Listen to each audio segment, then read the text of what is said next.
Les voy a pedir por favor a los que están y a los que se vayan sumando que mantengan sus audios, sus micrófonos en silencio.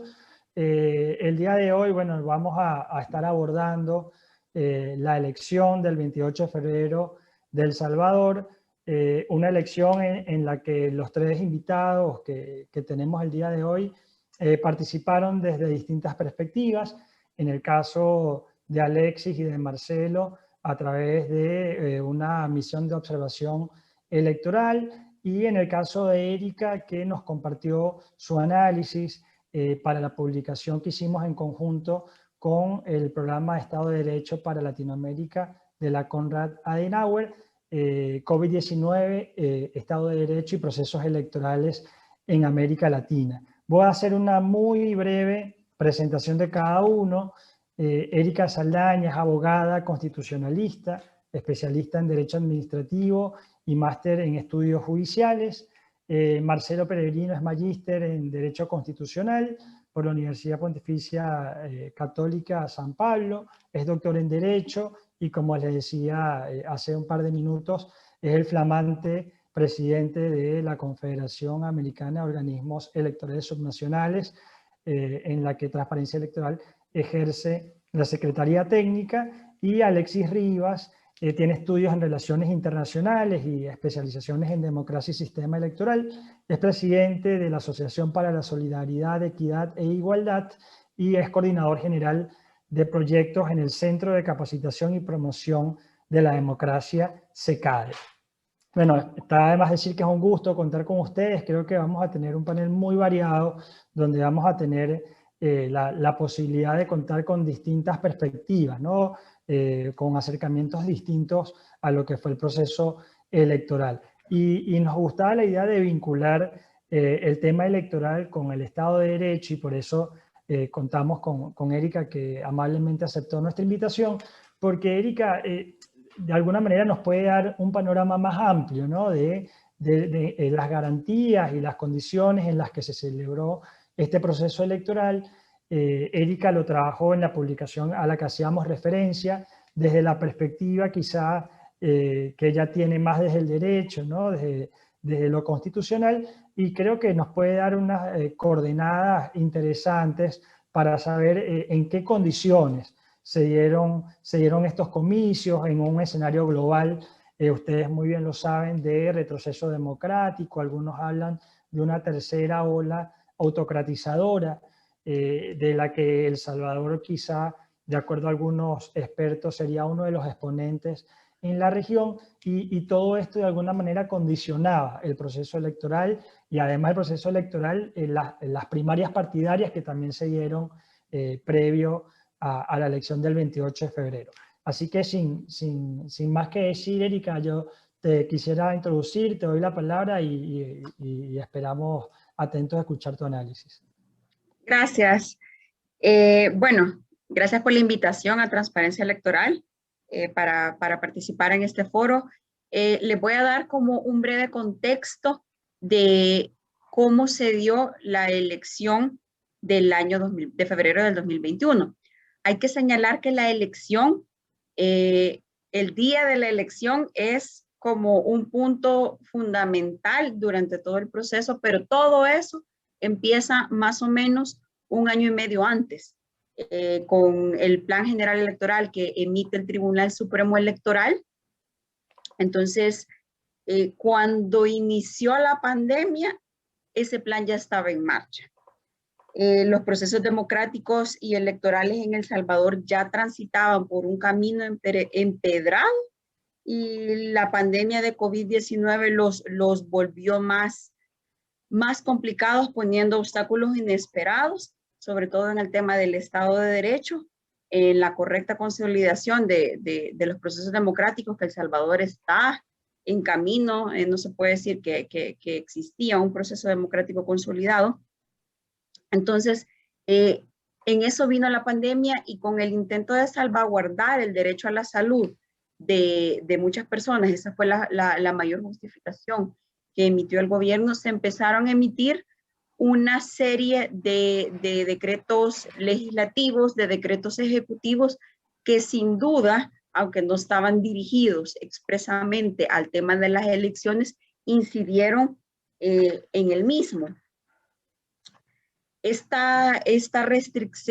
Existió una restricción a los derechos fundamentales mediante la emisión, creo yo, de 2 decretos legislativos que fueron claves y fundamentales, que fueron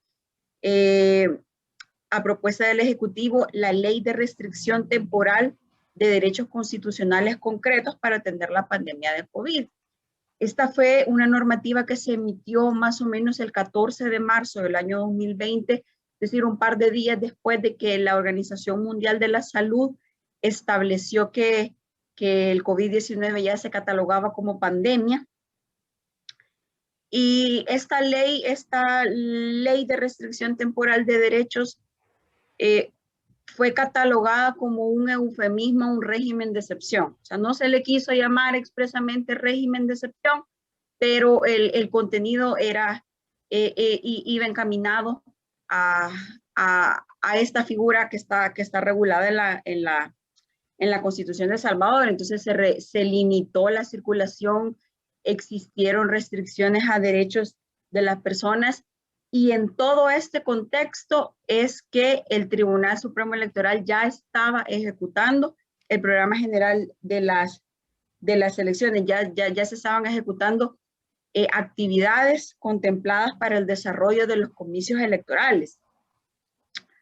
Durante estos regímenes de excepción, se criticó muchísimo los excesos que existieron en el tema de las restricciones a las libertades de circulación de todas las personas en el país.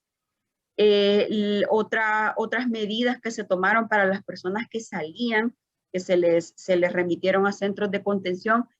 Todas esas medidas fueron sumamente criticadas, en primer lugar, porque no existía una gradualidad a las mismas.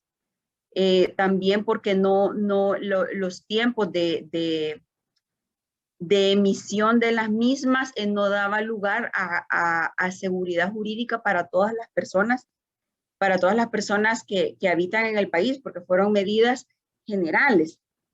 Entonces, todas estas medidas que, si bien se intentaron tomar mediante los procesos legales correspondientes, por ejemplo, para la emisión de leyes, para la emisión de decretos ejecutivos, se criticaron mucho porque fueron ejercidas en exceso de las facultades de cada entidad. Entonces, todas las medidas que ya les voy a comentar, fueron una amplia serie de leyes, de decretos ejecutivos. Todas estas leyes fueron criticadas porque fueron ejercidas en exceso o ya sea fuera de las competencias, y fueron declaradas inconstitucionales por la Sala de lo Constitucional. En una de las tantas resoluciones que emitió la Sala de lo Constitucional, se catalogó a toda esta situación en un concepto que ya creo yo que llama mucho la atención, que la Sala establece que todas estas medidas habían dado lugar a un autoritarismo de baja intensidad, que es un concepto desarrollado por un constitucionalista colombiano de apellido Bernal Pulido. Entonces, él manifiesta de que este concepto se ha como reflejado en muchos gobiernos latinoamericanos, y la Sala hace suyo ese concepto para El Salvador, diciendo que se trata del ejercicio de funciones, pero que se encuentran deformadas, todo esto para volver al tomador de decisiones inmune a la crítica. Entonces, llama mucho la atención que la Sala cataloga toda esta situación que se estaba desarrollando como un autoritarismo de baja intensidad, y se señalan el ejercicio abusivo de ciertas facultades del Ejecutivo, sobre todo en la mitigación de la pandemia, que dio lugar a la violación de derechos constitucionales como la libertad y como la seguridad jurídica. Entonces, es en todo este contexto en que se desarrolla todo el plan de las elecciones. Creo que al principio de la pandemia había mucha preocupación por si se iba a poder llegar a dar las elecciones. Incluso hubieron comentarios de muchos funcionarios que hablaban de la posibilidad de suspender elecciones, lo cual no se encuentra previsto en nuestro ordenamiento jurídico y generó muchísima preocupación. Se criticó, como ya les había mencionado, la gradualidad de las medidas. Entonces, en todo esto es que el Tribunal Supremo Electoral tuvo que básicamente rehacer su plan general de elecciones para poder sacar adelante un proceso electoral en medio de una pandemia. Entonces, definitivamente, ya desde ese momento se preveía que iba a existir un impacto de la pandemia en los procesos electorales y se dio en diferentes niveles. Por ejemplo, creo yo que uno de los impactos más significativos fue en la democracia interna de los partidos, donde los partidos hicieron sus procesos de democracia interna en medio de la pandemia, lo cual supuso retos adicionales a los problemas que ya se traían. Hay que recordar que los procesos de democracia interna de los partidos en El Salvador es sumamente joven. Son procesos que tienen pocos años o pocas elecciones de ejecutarse. Entonces no están como consolidados, sino que se están perfeccionando a medida la experiencia lo va permitiendo. Entonces, a los problemas que ya traían los partidos políticos con experiencias anteriores sobre el tema de la democracia interna, ahora se sumó uno adicional, que es la pandemia. El Tribunal Supremo Electoral emitió detalles bastante vagos de los procesos de elección interna de los partidos políticos. La mayoría de estos procesos internos se hizo la convocatoria por medios electrónicos, por redes sociales. Muchos de los partidos políticos realizaron sus procesos por medios presenciales y otros por vías electrónicas, y todos reportaron problemas. Definitivamente, como les mencionaba, el proceso de democracia interna, según el calendario del Tribunal Supremo Electoral, tenía que empezar en julio, cuando todavía la pandemia estaba quizás en sus momentos más preocupantes. Entonces todo esto supuso un reto para los partidos políticos, aunado a que todavía no se encuentran bien consolidados, y este tipo de procesos y la intervención que realiza el Tribunal Supremo Electoral en realidad es bastante baja. Entonces, los partidos políticos prácticamente reportan lo que consideran conveniente, y el Tribunal Supremo Electoral no se mete mucho, que creo yo que como máxima autoridad electoral tiene la facultad de responder de mejor manera a estas situaciones. Otra de las áreas en la que definitivamente incidió la pandemia, pero incidió sobre una cuestión que ya estaba estancada, es el tema de la fiscalización del financiamiento de los partidos políticos. Esta situación ya traía problemas desde hace décadas, y el tema de la pandemia creo yo que solo vino a asentar un problema que no ha recibido la adecuada atención en nuestro país. Es en medio de todos estos problemas que el Tribunal Supremo Electoral tuvo que desarrollar un proceso, tuvo que sortear cada uno de los inconvenientes para llevar a cabo las elecciones. Con la suerte, ya después de ocurrido el proceso electoral, que la situación no se desbordó y se pudo llevar a cabo el proceso electoral el 28 de febrero, creo yo que con relativa normalidad, con la normalidad que ahora nos impone la pandemia. Entonces, este sería como un contexto general de cómo se llevó a cabo el proceso electoral en El Salvador, los retos que supuso, y creo yo que los compañeros aquí pueden ya dar un resultado, pueden dar un informe más detallado de los resultados que ellos observaron durante la jornada electoral. Erika, muchas gracias. Gracias por respetar el tiempo. Además, que fuiste muy puntual. Y también por dar digamos, por asumir el desafío de en 10 minutos poder hablar de lo que son las condiciones en las que se dieron las elecciones, el Estado de Derecho. No es fácil sintetizarlo en tan pocas palabras. Hay cosas que me parecen muy interesantes que seguramente vamos a dejar para el espacio final, ¿no? Pero la experiencia, por ejemplo, de las elecciones internas a través de la implementación de ciertas tecnologías, incluso se habló de prácticas fraudulentas, no solo desde de las internas del oficialismo, sino también de la oposición. Bueno, obviamente todo el debate de si las medidas excepcionales, extraordinarias, realmente fueron necesarias, fueron temporales, tuvieron las correspondientes limitaciones. Creo que esto no solo se discute en El Salvador, sino en el resto de la región, pero era importante en El Salvador, sobre todo después de las imágenes que se hacían tan célebres el año pasado, ¿no? De esa intervención militar en la Asamblea Legislativa, o de los centros de reclusión de los contagiados de COVID-19, ¿no? Pero todo esto, si quieres, lo dejamos para el final. Le doy la bienvenida también a los que se han ido sumando y los invito a plantear sus dudas, preguntas, comentarios a través del chat, y al final de las exposiciones le vamos a estar dando espacio, ¿no? Ahora quisiera darle la palabra a Marcelo.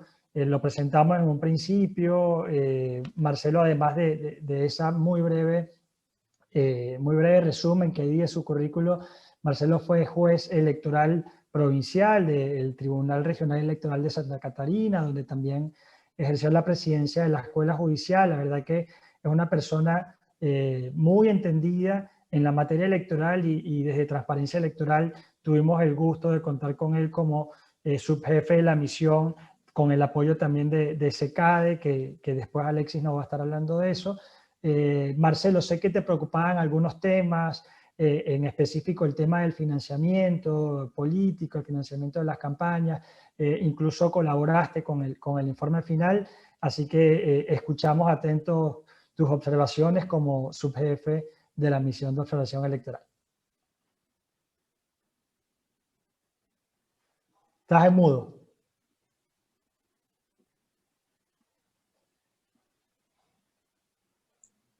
Perdón, ahora es. Buenas noches, es un honor poder hablar con usted, con Jesús, Alexis, doctora Saldaña, ¿no es? Las actividades de la misión de observación de transparencia para las elecciones de El Salvador, encabezada por NRAVEL, consistió en visitas y reuniones con actores políticos, autoridades, partidos políticos, así como la formación de observadores locales a partir del itinerario organizado por SECAD y Alexis, que está aquí con nosotros hoy. Todas estas actividades tuvieron una amplia cobertura de la prensa, y los observadores también participaron en muchas entrevistas para la radio, la televisión y los jornales locales, ¿no? Pero se puede percibir un clima de intensa polarización política muy definida entre el grupo del presidente de la República, el Partido Nuevas Ideas, y los otros actores del proceso político. Había, en una cierta forma, en ciertos sectores, un miedo de retrocesos democráticos con el creciente número y la expansión del Partido Nuevas Ideas. Una nueva ola autocratizadora, como mencionó Jesús. Por ejemplo, en la visita del alcalde de San Salvador, Ernesto García Preto, escuchamos un rosario de queixas muy serias sobre el uso de la máquina del gobierno federal en favor de los candidatos oficiales e en detrimento de otros actores políticos, con la participación de la policía y de otros sectores de la administración pública. En la reunión, con la presencia de toda la prensa, la transparencia, yo le pedí al alcalde que formalizase los hechos narrados con documentos y testigos, ¿no? Por lo tanto, las graves denuncias del alcalde pueden ser ciertas, pero también insertarse en el contexto de polarización política del país y dependen de pruebas completas, documentos que nosotros no tenemos. En cuanto al día de la elección, el proceso electoral no tuvo más incidentes, cabe destacar. Por otro lado, hay dos elementos aquí, Jesús, que se pueden medir más objetivamente, sin inculcar las narrativas apasionadas de la política. La primera de ellas es la propaganda. Hay una evidencia del abuso del poder económico. En general, la ciudad de San Salvador está leña de propaganda política partidista a través de carteles y vallas publicitarias. Y desde el principio se puede notar hay una disparidad, una desigualdad material y clara en la ocupación de esos espacios publicitarios, el tamaño de los carteles a favor del partido N. Essa propaganda masiva, creo, es una seria indicación de la ocurrencia de abuso del poder económico, mesmo com uma norma legal para a ocupação destes espaços. Este tema específico foi abordado pelo Partido da Concertação Nacional em nossa visita e também por outros atores em nossas reuniões. O outro ponto que gostaria de destacar em lo pouco tempo que tenho é o financiamento de campanha. Há uma clara evidência de abuso do poder econômico e político. Hubo, segundo informes da oposição, retraso ou uma retenção na transferência de dinheiro obtido a los partidos políticos devido, desculpe-me, a los partidos políticos em vista de las quantidade de votos. Los partidos, como sabemos, têm direito à percepção de los valores em relação com os votos que obtiveram em las eleições anteriores. E também direito a valor para o pago de custos como alimentos e transportes em las eleições. Essa última quantidade haveria legado em parte em la semana eleitoral. Estes recursos financeiros são distribuídos por ministério, es decir, por órgão do poder ejecutivo e não por organismo eleitoral independente, como se desearia. Todas as fontes são unânimes al señalar que o dinheiro não legou, impedindo que os partidos se utilizassem os fundos públicos em suas campanhas. Por último, aqui uma proposta que poderíamos pensar para discussão. Todas as condutas, em princípio, abusivas podem evitar-se mediante a adoção de uma legislação específica, como a instituição que nós temos em Brasil de las condutas proibidas para os agentes políticos, de modo a impedir e proibir essas condutas que implicam, que trazem desigualdade para pleito. Ou também a proibição de vallas publicitárias e normas mais equitativas em matéria de financiação. Muchas gracias por su atención. Marcelo, muchas gracias y al igual que Erika, felicidades por haber cumplido con el tiempo. La verdad que más allá de la limitación, el análisis es muy amplio.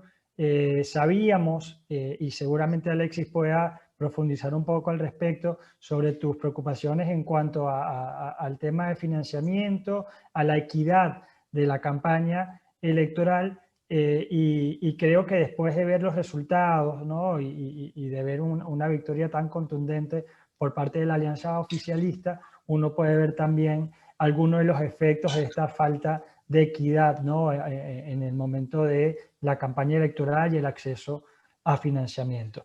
Pero si quieres, al igual que Erika, dejamos quizá para unos comentarios finales algunas propuestas que consideras que se pudieran adoptar en El Salvador. Y por último, darle la bienvenida a Alexis, que coordinó, digamos, este operativo con más de 50 miembros en la misión, ¿no? Si no me equivoco, Alexis, más de 54 observadores en varios departamentos de todo el país, que recogieron las principales incidencias. La verdad que un desafío más en un contexto de pandemia. Además, no fue simplemente una observación el día de la elección. SECADE, junto con la Red LAD y Transparencia Electoral, desarrollaron una capacitación días previos para que los observadores, digamos, tuvieran no solo conocimiento de la legislación nacional, sino incluso de instrumentos internacionales que también regulan la observación electoral. Así que, Alexis, te comparto este reto en este poco tiempo que nos congregan en este webinar, poder hablar un poco de los alcances de la misión y sobre todo las principales incidencias que los observadores en el campo pudieron recoger. Bienvenido. Bueno, buenas tardes, un saludo a Erika, un placer estar compartiendo con usted, una gran abogada de nuestro país, constitucionalista además. Marcelo, un gran amigo, ¿verdad? Y Jesús, con quien ya tenemos un ratito de estar coordinando todos estos temas. La vara me la han dejado alta, así que voy a tratar en la medida de lo posible de tratar de cumplir con los 10 minutos, porque hay mucho de qué hablar realmente. Fíjate que yo voy a hacer quizás como a trazar una ruta de cómo se llevó a cabo. Ya Erika exponía todos los temas previos que tenían que ver con la pandemia, y precisamente el tema que Marcelo establece con respecto al tema de los medios, no solo la presencia en medios de comunicación y el tema de publicidad, también con la ventaja de la utilización del aparataje del Estado para beneficio de, ¿verdad? Eso es un elemento que me gustaría que pudiéramos poner al finalizar como para hacer un debate al respecto. Nuestra misión de observación electoral se conformó a partir de la coordinación y articulación que existió entre SECADE, Transparencia Electoral, la Red LAD y el Foro Ciudadano de las Américas, con la intención de poder dar cobertura a lo que consideramos unas elecciones históricas en El Salvador. ¿Por qué históricas? Porque en el escenario estaba la posibilidad de que el sistema tradicional de partidos políticos cambiara radicalmente como hemos estado acostumbrados en los últimos 30 años. Y tal cual fue lo que sucedió, ¿verdad? Nuestra misión de observación electoral fue pequeña en comparación de otros esfuerzos que otras instituciones realizan en nuestro país. Como bien lo adelantabas, Jesús, tuvimos un poco más de 50 personas colaborando con la misión. Tuvimos 29 personas acreditadas y otra serie de personas, enlaces a nivel de municipios del Oriente y otras personas que cumplían con un tema de reportería ciudadana, que estuvimos montando un centro de monitoreo además como para ir recogiendo incidencias aparte de lo que cada una de las personas que estaban en la misión en los diferentes centros de votación nos estaban enviando. Al respecto de cómo se llevó la votación, pues en términos generales decimos que bien, ¿verdad? Porque si bien es cierto, se dieron algunos eventos, fueron eventos aislados que no vinieron, digamos, como a complicar un poco o alterar la voluntad expresada en las urnas. Sí hay situaciones que son preocupantes. Por ejemplo, uno de los aspectos que se dio al inicio de la jornada de votación es que la mayoría de centros de votación, en el caso nuestro, si no me equivoco, para darte un dato concreto, la mayoría de nuestros centros de votación en los que nosotros estuvimos observando abrieron casi a las 8 de la mañana.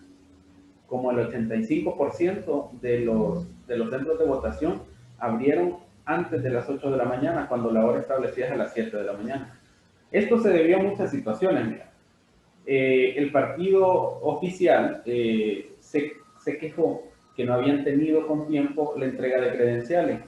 Más sin embargo, ya cuando vamos a preguntar qué es lo que había pasado o indagamos qué es lo que había pasado, hubo muchos cambios de personas que iban a estar en mesa a última hora. Entonces eso retrasó los tiempos, hizo que algunas credenciales no fueran entregadas a tiempo y habían personas afuera de los centros de votación exigiendo entrar. Entonces eso complicó un poco. Lo otro es que, como bien lo decía, creo que Erika lo mencionaba, el tribunal también hizo una selección de personas ciudadanas no vinculadas a partidos políticos para que llegaran a servir en mesa. se capacitaron, pidieron permisos en sus trabajos, pero a la hora de estar en la mesa, ya los partidos políticos habían decidido quién iba a ocupar X, Y, Z posición y la persona ya quedaba relegada en un segundo plano.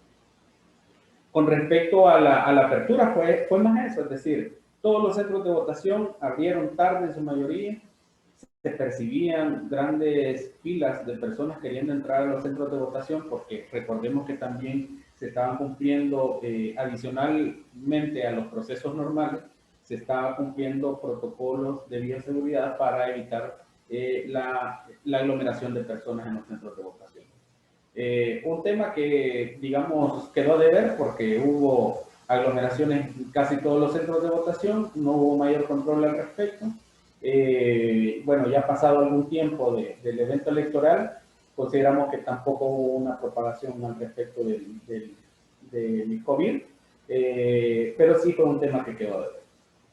Luego, en el desarrollo de la jornada surgieron situaciones como repito, ¿verdad? Son bastante aisladas, no son algo que venga a poner en duda los resultados finales, más bien estaban vinculados a si permitían votar a una persona, si las personas aparecían en el padrón, si había un cambio de dirección en el documento, si había un cambio de fotografía, si habían condiciones que ameritaran que las personas tenían un acceso, ya sea personas con discapacidad.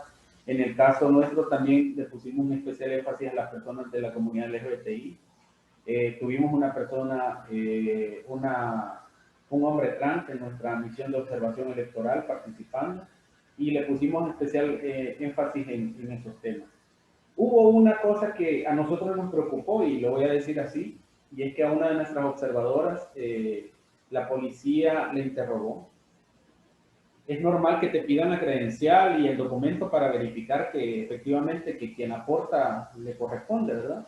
Pero a la compañera le revisaron sus documentos para arriba y para abajo, le tomaron fotografía de la credencial, le hicieron preguntas, le revisaron el formulario que llevaba para la observación.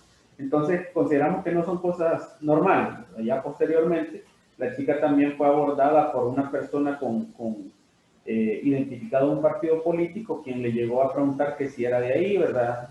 Para quienes no saben, generalmente las pandillas utilizan eso, que llegan a preguntar si sos de ahí o si no, y si no sos de ahí, pues lamentablemente suceden cosas o situaciones de violencia. Entonces, eso es algo que a nosotros nos puso muy en alerta.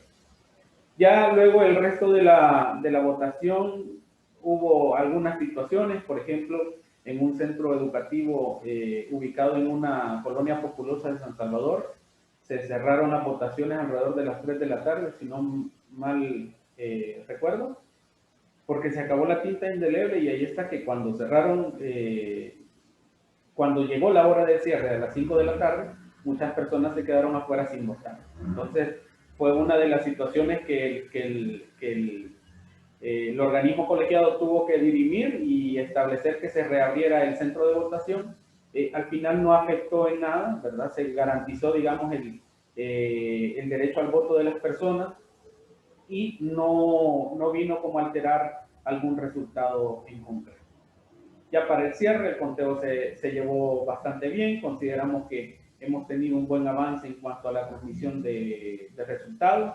A las 9 de la noche de ese mismo día domingo participábamos de una conferencia de prensa donde ya se empezaban a dar la transmisión de algunos resultados y se explicaba cómo funcionaba. Y ya en ese momento ya se iba avanzando más o menos entre un 5 y 7% de la transmisión de los datos preliminares. Entonces ya el día lunes, al 24 horas después del cierre, había un avance del 81%, entonces podemos decir que de alguna manera hemos avanzado.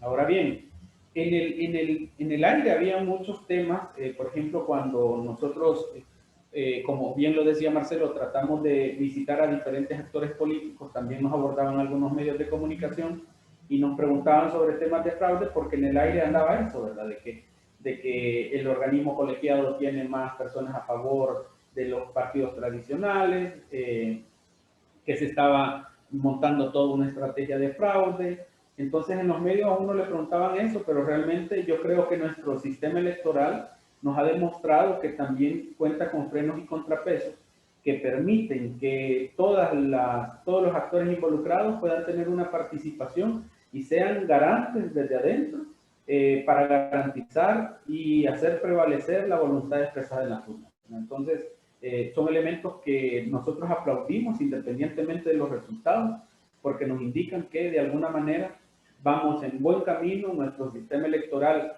no es el mejor, pero hay que fortalecerlo, ¿verdad? Siempre hay algunas situaciones que hay que mejorar y pues hay algunos detalles que ya en el informe final se están trasladando al Tribunal Supremo Electoral. Alexis, muchas gracias. La verdad que el panel cumplió con creces las exigencias horarias y además muy buen análisis, muy completo.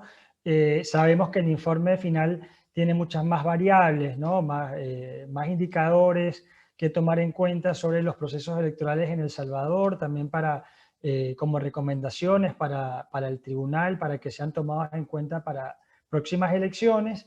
Quiero recordar a los participantes que puedan plantear preguntas, pero ante la falta de estas, yo quisiera simplemente pedirles unos comentarios finales a cada uno en el mismo orden que expusieron anteriormente. Y me gustaría, Erika, en tu caso, ya que tenemos a Marcelo y a Alexis que estuvieron en la misión de observación electoral, que tú nos pudieras hablar más desde el punto de vista, desde la perspectiva del Estado de Derecho. Y en ese sentido, en primer lugar, el tema que te recordaban después de tu participación, ¿no? Las medidas que fueron tomadas, las medidas excepcionales a tu juicio, fueron realmente pertinentes, tuvieron una limitación temporal, cumplieron con las funciones que tenían. Y en segundo lugar, me gustaría preguntarte, más allá de que es un tema electoral, creo que tiene que ver mucho con el Estado de Derecho. Antes de la elección hubo denuncias cruzadas por parte de los magistrados del tribunal, hablando de un posible fraude con el sistema de transmisión de actas, ¿no? Incluso la misma presidenta en un momento dijo que no podía asegurar la transparencia en la transmisión de las actas para lo que conocemos como el escrutinio provisorio. ¿Cómo crees que esto también, más allá de que hubo un resultado contundente, que quita las dudas sobre un posible fraude, cómo crees que puede haber impactado en la institucionalidad democrática y específicamente en la institucionalidad electoral? Estás en modo. Ok, en relación a la primera pregunta sobre las medidas tomadas a lo largo de la pandemia, creo que estas no fueron graduales, no fueron proporcionales y no fueron tomadas quizás de la mejor manera. Para ponerlos en contexto, las medidas se tomaron, las medidas en El Salvador se empezaron a tomar un 11 de marzo del 2020 con el cierre del aeropuerto. Quizás el cierre del aeropuerto en todos los países se ha comprobado que era una medida necesaria. El régimen de excepción se dictó el 14 de marzo del año 2020. En estas fechas se tenían reporte de 0 casos positivos en El Salvador y de 0 casos sospechosos. Entonces, lo único que se limitaron las autoridades fue a decir, necesitamos 15 días para que no haya nada. Y se volvió a repetir un régimen de excepción a los 15 días. El Salvador estuvo cerrado básicamente por 30 días y estuvieron en un tira y encoge con varios decretos ejecutivos cuando estos no fueron tomados con base en información técnica, en información que pudieron haber dado los médicos, en información estadística que nos indicara qué medidas eran las necesarias, dónde se debían tomar, si un cerco sanitario era necesario o no, a dónde, por cuánto tiempo, sino que las medidas han sido bastante improvisadas, fueron bastante improvisadas y esa falta de organización hoy nos ha llevado a que no tenemos ninguna regulación sobre la pandemia. porque simplemente cuando la sala iba declarando inconstitucionales, lo que hacían, bueno, entonces no hacemos nada. Eso creo yo que ha sido uno de los grandes problemas en el manejo de esta pandemia, que no se han tomado decisiones con base en criterios técnicos, con base en médicos, en epidemiólogos, en lo que dicen toda esta gente, en infectólogos, sino que se ha tomado con base en intuición política. Eso nos ha llevado ahorita a que hay un número que yo ya perdí la cuenta de cuántos casos positivos, cuántos muertos. Entonces creo yo que sí es criticable esta omisión de escuchar a las partes técnicas dentro de una pandemia, que son principalmente las autoridades de salud y todo aquel que ha tenido un aporte técnico que realizaron no han sido escuchados. Entonces yo creo que ese ha sido el principal problema. En relación al desgaste institucional que se genera con estos vientos de fraude, estos no son nuevos. En cada elección, cuando hay una decisión que probablemente un partido piensa que le puede perjudicar, salen estas voces de fraude. Lo mismo pasó en la elección pasada cuando de repente el color de la bandera del partido Gana no era el color que ellos habían pedido. Recuerdo que algo así fue el problema y dijeron que había fraude. Cuando se toma una decisión con base en el código electoral, también se ha dicho que hay fraude. Entonces yo creo que estos son rumores que le hacen mucho daño a la institucionalidad de un país, en primer lugar porque los sistemas electorales se sostienen con base en la confianza. Entonces cuando tú tratas de minar la confianza en las instituciones y sobre todo en las instituciones electorales, esto genera un desgaste, ya sea en la participación de las personas en los procesos electorales y en el nivel de confianza que tienen en los resultados. Entonces, indudablemente, creo yo que todas estas voces de fraude sí generan un desgaste institucional y tienen que ser como aclaradas, solamente que esto se hace ya post elecciones. Ese es uno de los problemas, pero creo yo que es importante resaltar que todos estos fantasmas de fraude que se trataron de impulsar antes de la elección han sido desvanecidos con los resultados de la misma, que como bien mencionaba Alexis, no tenemos un sistema perfecto, estamos lejos de tenerla, pero tenemos reglas claras. Con voluntad política esto se puede ir perfeccionando. Entonces yo creo que sí es importante como aclarar todos estos temas en relación a los fraudes para que no exista más desgaste institucional y a medida pasan las elecciones se pueda ir consolidando la confianza en las autoridades electorales. Muchas gracias, Erika. Marcelo, me gustaría preguntarte con tu expertise, no solo como doctor en Derecho, sino también como un ex juez que ha tenido que participar en dichas funciones para la regulación de los procesos electorales. Tú hacías un análisis de algunas de las deficiencias o de las lagunas que tenía la legislación electoral, sobre todo con el tema del financiamiento, pero también con la tipificación de algunos abusos. En muchos países de América Latina sucede que muchas veces la violación de la ley electoral tiene una multa o una pena que de alguna manera es atractiva, ¿no? Porque se puede incumplir la norma y luego pagar la pena o la multa en caso de que sea económica, pero ya con los resultados de la elección en la que la parte que violentó la ley pues tomó una ventaja, ¿no? A partir de esto. Tú proponías en tu intervención algún tipo de tipificación de comportamientos abusivos por parte de los candidatos en temas de campañas electorales, de financiamiento. ¿Qué crees que pudiera, digamos, proponerse para una eventual reforma electoral en El Salvador que de alguna manera mejore las condiciones de integridad electoral? Estás en mudo.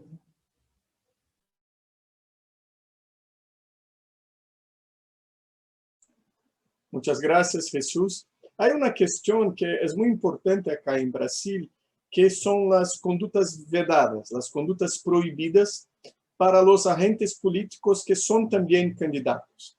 Entonces, hay una cierta interrupción de la actividad administrativa del agente político para garantizar la igualdad entre los candidatos. Y creo que esto es una institución brasileña que podría ayudar a aperfeiçoar los sistemas en El Salvador con toda humildad y con todas las adaptaciones que tendrían que hacer, mas creo que los precandidatos, los agentes políticos, los mandatarios, que son también candidatos, tienen una ventaja muy grande en face de otros candidatos que no tienen un ejercicio del cargo público.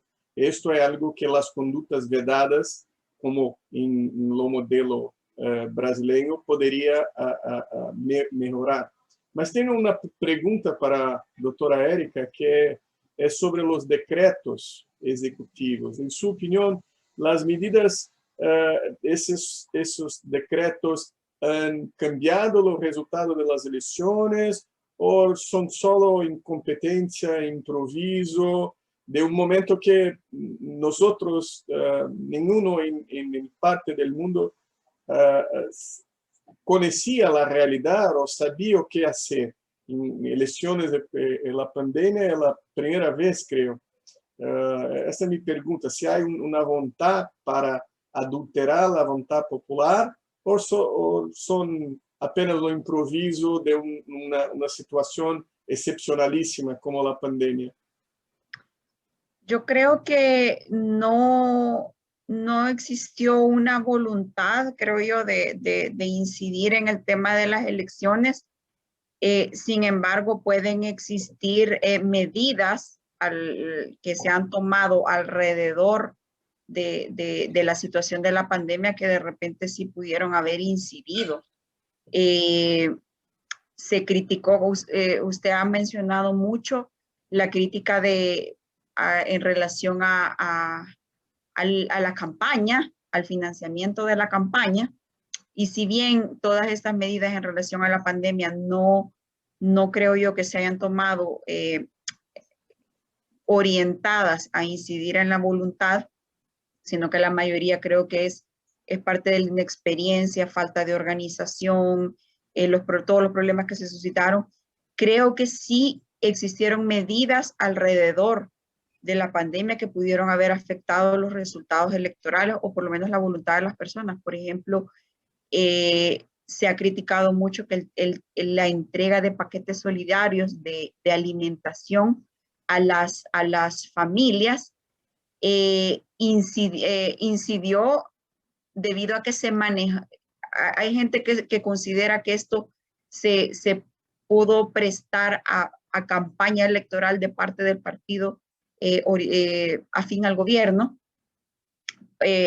para incidir, o sea, que aunque no hay una relación directa, sí hay gente que considera que la entrega de estos paquetes, que se han entregado millones de paquetes solidarios que se siguen entregando, sí pudieron haber influenciado en la voluntad de la gente, sobre todo porque se ha criticado mucho que en la entrega de estos paquetes se tomaban los datos de las personas, su número de DUI, sus nombres y sus teléfonos, y posteriormente a estas personas les eran llamadas para hacer campaña política electoral. Entonces, esta es una de las cuestiones que ha sido criticada, que aunque no está directamente orientada, creo yo que tampoco se puede omitir que pudo haber tenido alguna influencia a favor de un partido político.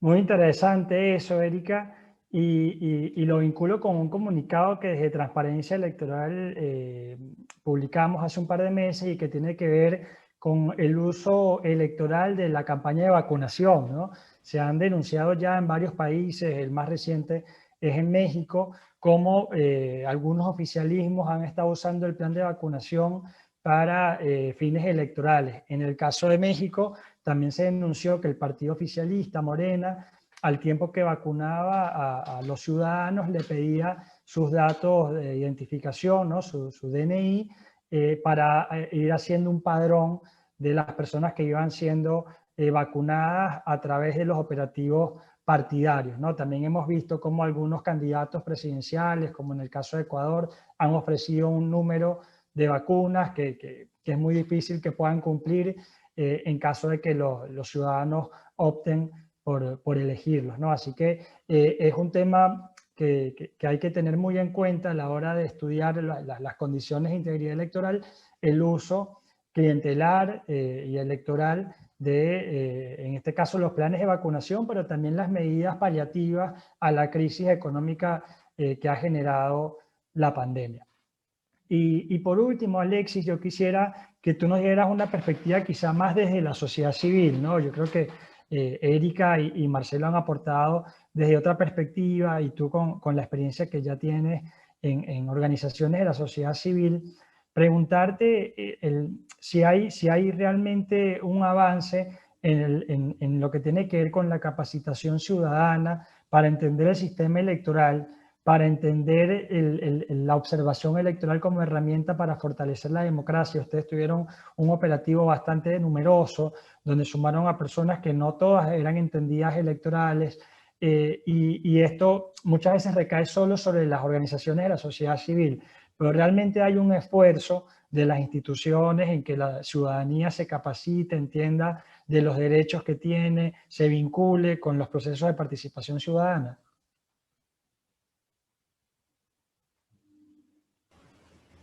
Fíjate que, bueno, antes de agregar a eso, también hacer un comentario adicional sobre qué ha afectado de alguna manera y que podemos decir que ha modificado un poco la intención de voto previo a las elecciones, y es que este mes se cumplen 10 meses que los gobiernos locales no reciben el fondo, el FODES, se le denomina acá, que es el Fondo para el Desarrollo Económico y Social. El gobierno no lo ha depositado bajo la excusa de los ingresos, los pocos ingresos que se han tenido a partir de la pandemia. Ya hay una resolución de la Sala de lo Constitucional que les ha obligado a buscar la manera de hacer cumplir esa deuda que se tiene. ¿Y por qué afectó? Porque de alguna manera los gobiernos locales, en el caso los alcaldes y alcaldesas, no pudieron desarrollar o concluir las obras que les permitiera darle a conocer a la población que estaban trabajando, que estaban haciendo algo. Entonces, en el último trayecto se dio como más o menos esa imagen como que no estaban haciendo nada, pero en muchos casos hay alcaldías que están muy endeudadas porque los fondos propios no les alcanzan para honrar sus planillas o las deudas que sostienen. Pero bueno, ya entrando un poco en lo que me comentaba, fíjate que precisamente en el informe nosotros, en el informe preliminar le planteamos al Tribunal Supremo Electoral que uno de las grandes metas y que año con año se vienen planteando, es decir, elección tras elección, es que todavía es necesario ciudadanizar un poco más el proceso electoral.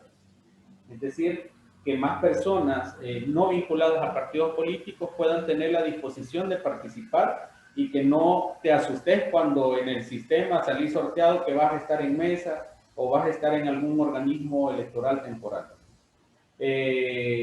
Yo creo que esto nos demanda dos reformas.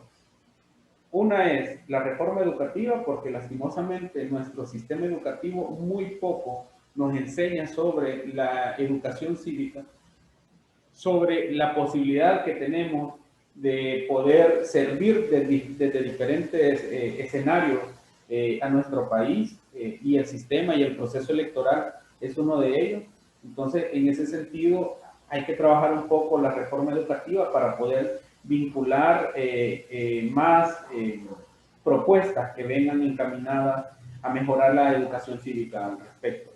Y por otro lado, la reforma electoral. Mira, acá tenemos una ley de partidos políticos y una de las deudas de la ley de partidos políticos es precisamente de transparentar las cuentas y las fuentes de financiamiento.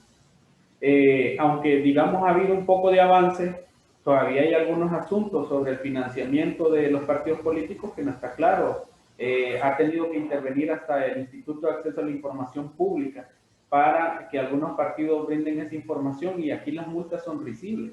no solo al nivel de la ley de partidos políticos, sino que en nuestro código electoral, las multas por irrespetar algunos lineamientos sobre el tema de campaña todavía están en colones. Es decir, nosotros estamos dolarizados desde hace más de 20 años, o 20 años creo, si no mal recuerdo, y todavía el código electoral establece las multas en colones. Y así muchos marcos jurídicos nuestros. Hay que ser más rigurosos, es necesario ser más rigurosos, es decir, tener un poco de multas más ejemplarizantes, ¿verdad? Que te permita no decir, bueno, la puedo cometer y luego con la deuda la pago, ¿verdad? Es decir, la deuda política que le regresa. Es necesario generar otro tipo de sanciones al respecto, ¿verdad? Y creo que es una cosa que coincidíamos con Marcelo al principio.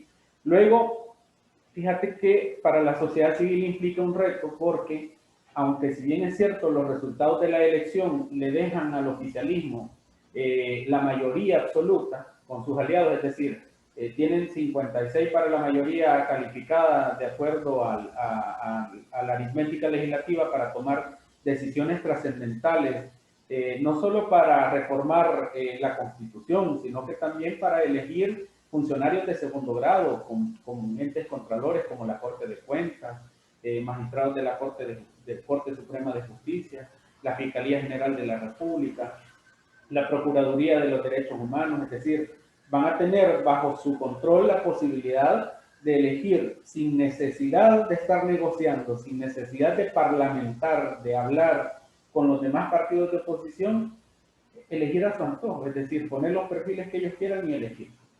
Entonces, ahora mismo tenemos la posibilidad de tener un poco de frenos y contrapesos con cómo está la estructura actual, pero va a ser un reto. ¿Y el reto en sociedad civil en qué consiste?